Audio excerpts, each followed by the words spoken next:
عليكم ورحمة الله. ازيكم عاملين ايه؟ يا رب تكونوا بخير. النهارده ان شاء الله هنعمل صنف سلطة حلو قوي. هنعمل ايه؟ هنعمل سلطة الحمص. هنعملها بطريقة حلوة وبسيطة جدا، وهوريكم ازاي تطلع معاكي كريمي وتطلع جميلة وبطريقة بسيطة. بس لو اول مرة تشوفيني ما تنسينيش في اللايك والاشتراك وتفعيل الجرس. نبتدي نقول بسم الله.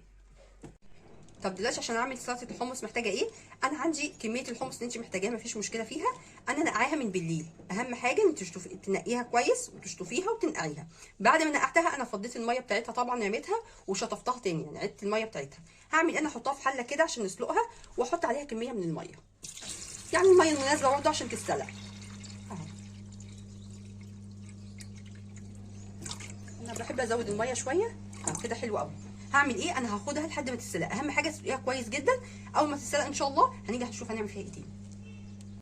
خلاص كده انا الحمص بتاعي بعد ما اتسلق، طبعا انا صفيته كويس من الميه اللي كانت فيه وسبته لحد ما برد. طب انا هعمل ايه دلوقتي؟ انا الحمص ده ربع كيلو، يعني انا المقادير اللي بقولها دي على ربع كيلو من الحمص. معايا نص كوبايه من الطحينه، ومعايا ميه، دي ميه متلجه، يعني انا حطيت الكوبايه دي في الفريزر. تمام، فهتلاقي فيها يعني قطعه من التلج.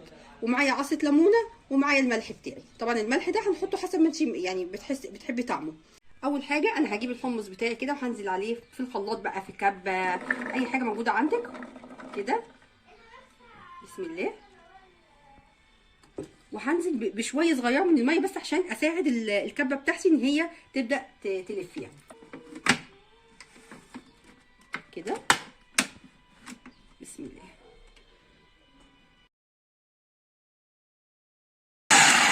بس كده انا ضربتها حبه حلوين. هبدا بقى احط الطحينه بتاعتي. بسم الله. هنزل بكميه الطحينه كلها.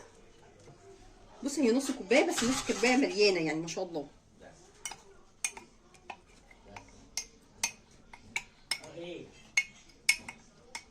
هنزل بالكميه كلها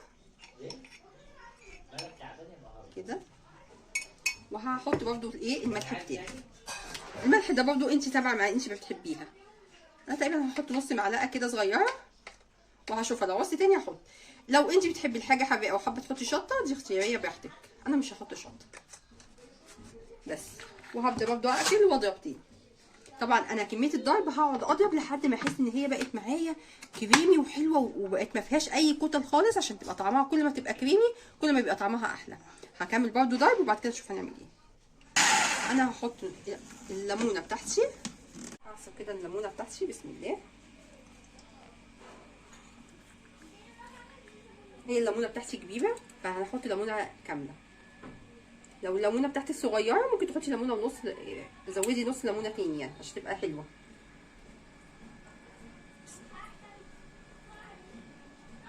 ده تمام. هزود لها برضو نقطه ميه كده عشان تمشي معايا كويس. بسم الله. وهكمل ضرب.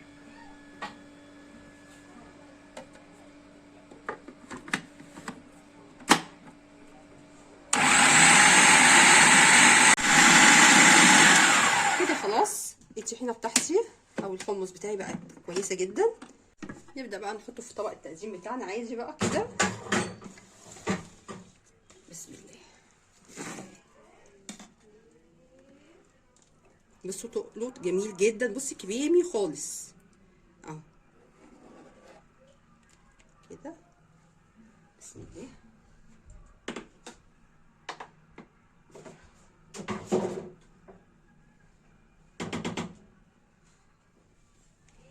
طبعا الكميه بقى حطي بقى الطبق على قده اهو كده كده. تمام. انا شلت حبه حمص كده احطهم في النص. عايزه تحطي بقدونس بتبقى شكلها حلو برضو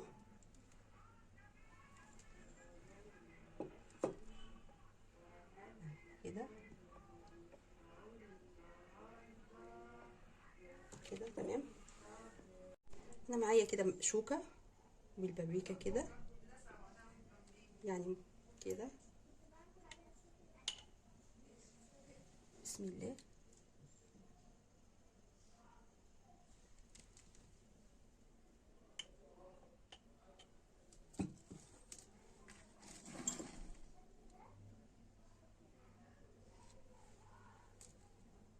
كده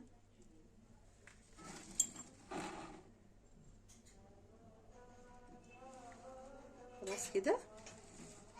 بصوا شكل الطبق كده. بكده خلاص انا خلصت الوصفه بتاعتي بتاعت النهارده، يا رب تعجبكم.